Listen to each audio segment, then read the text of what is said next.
শাহবাগীদের দৌরত্ব এতটাই বাংলাদেশে বৃদ্ধি পেয়েছে যে এখন মাহে রমজানের সিগারেট খাওয়াকে কেন্দ্র করে একজন বয়স্ক মুরব্বিকে পর্যন্ত গরম চা তার গালে নিক্ষেপ করেছে, চায়ের কাপ তার ঘায়ে নিক্ষেপ করেছে, এমনকি তাকে রক্তাক্ত পর্যন্ত করেছে।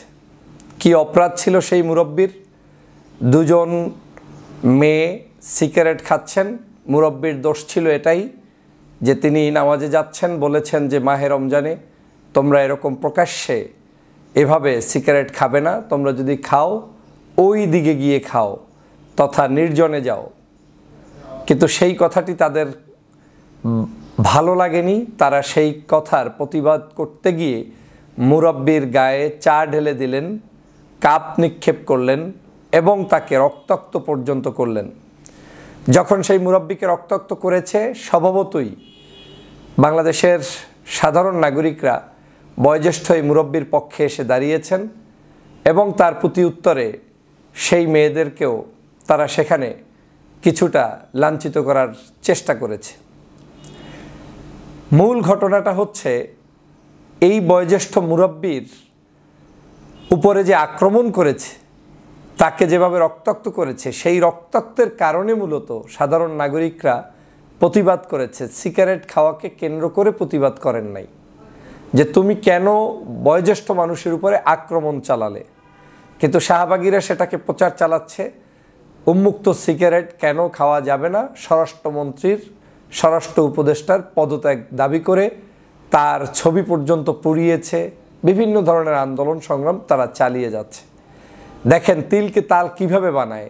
একদিকে বয়োজ্যেষ্ঠ একজন মুরব্বির শরীরের ভিতরে আপনি গরম চা ঢেলে দিচ্ছেন, চায়ের কাপ নিক্ষেপ করছেন এবং সেই চায়ের কাপ নিক্ষেপ করে আপনি তাকে আহত করছেন, রক্তাক্ত করছেন, তার উপরে আক্রমণ করছেন।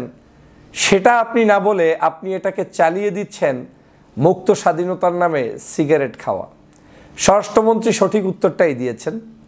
তিনি বলেছেন যে বাংলাদেশে সিগারেট খাওয়া প্রকাশ্যে আইনত দণ্ডনীয় অপরাধ। এই অপরাধটা যাতে কেউ সামনাসামনি আর না করেন সে ব্যাপারে আপনাদেরকে সতর্ক থাকার জন্য তিনি আহ্বান জানিয়েছেন।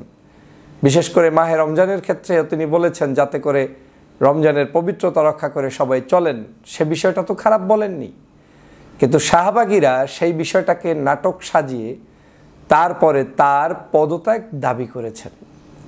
আমি বুঝি না মুক্ত স্বাধীনতা মানি অর্থটা কি। মুক্ত বলতে কি এটাই যে আমি আমার ধর্মকর্ম তথা বিশেষ কোনো জায়গায় সেটাকে পালন করতে পারবো না?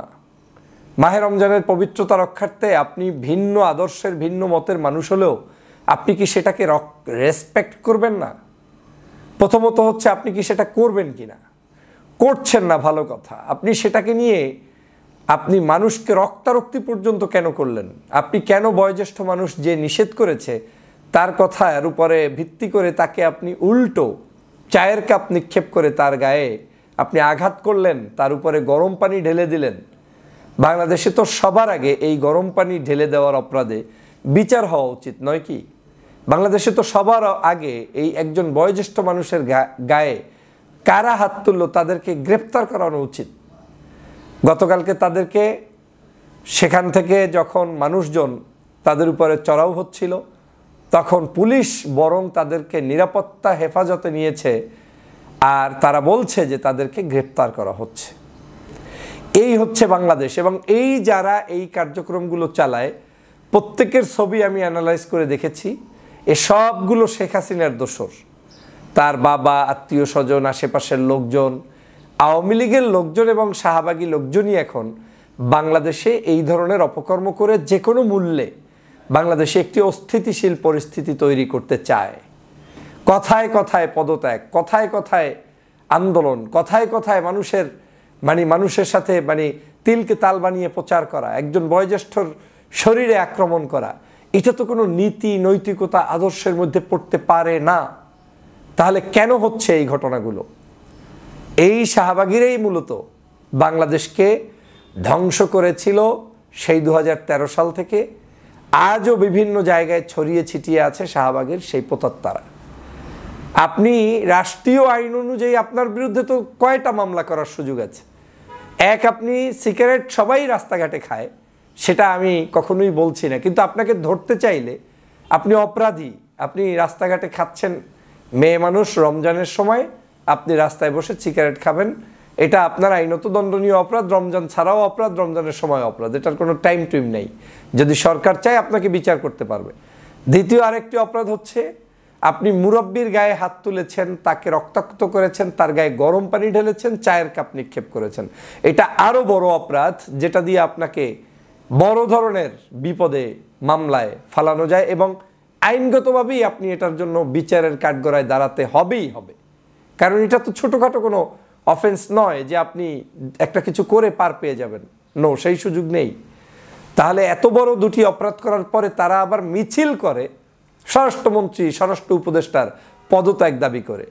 স্বরাষ্ট্র উপদেষ্টার পদত্যাগ যদি আপনি দাবি করেন সেটা ভিন্ন, তার কোনো ব্যর্থতা থাকলে সেই জায়গায়, কিন্তু এই উসিলায় দাবি করার বিন্দুমাত্র অধিকার এই শাহবাগীর নাই।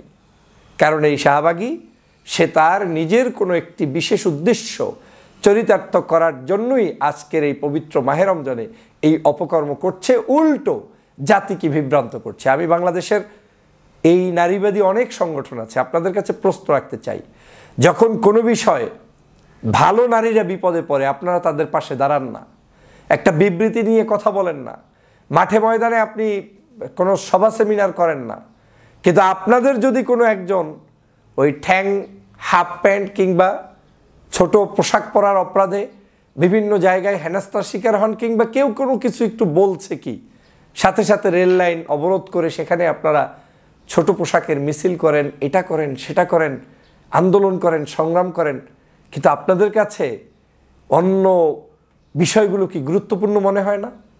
এই যে বৈষম্য আপনারা করেন, আপনারা দেখেছিলাম মরহুম সেই যে ডক্টর মইনুল ইসলাম, আমার ইত্তেফাক পত্রিকার সেই মালিক, আজকের সাবেক উপদেষ্টা আনোয়ার হোসেন মঞ্জু সাহেবের ভাই, একজন সজ্জন ব্যক্তিত্ব ছিলেন, মানুষের কাছে গ্রহণযোগ্য একজন ব্যক্তিত্ব ছিলেন।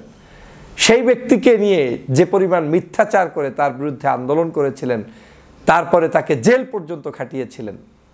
কিন্তু আপনারা কিন্তু বাংলাদেশে আপনাদের যারা বিভিন্ন জায়গায় আপনাদের মাধ্যমে আক্রান্ত হচ্ছে তাদের ব্যাপারে আপনারা মাঠে নামেন না, প্রতিবাদ করেন না, তাদের পক্ষে দাঁড়ান না। আর যদি একটু ধার্মিক, ধর্মভিত্তিক কোনো চিন্তার মানুষ হয় তাহলে তো মোটেও দাঁড়ান না। মূল অর্থটাই দাঁড়াচ্ছে আপনারা শুধুমাত্র আওয়ামী লীগ এবং আওয়ামী দোসরদের পারপাস সাফ করার জন্যই এই সংগঠনগুলো প্রতিষ্ঠা করে মানুষের কাছে মিথ্যা বানোয়াট বিভ্রান্ত ছড়াচ্ছেন।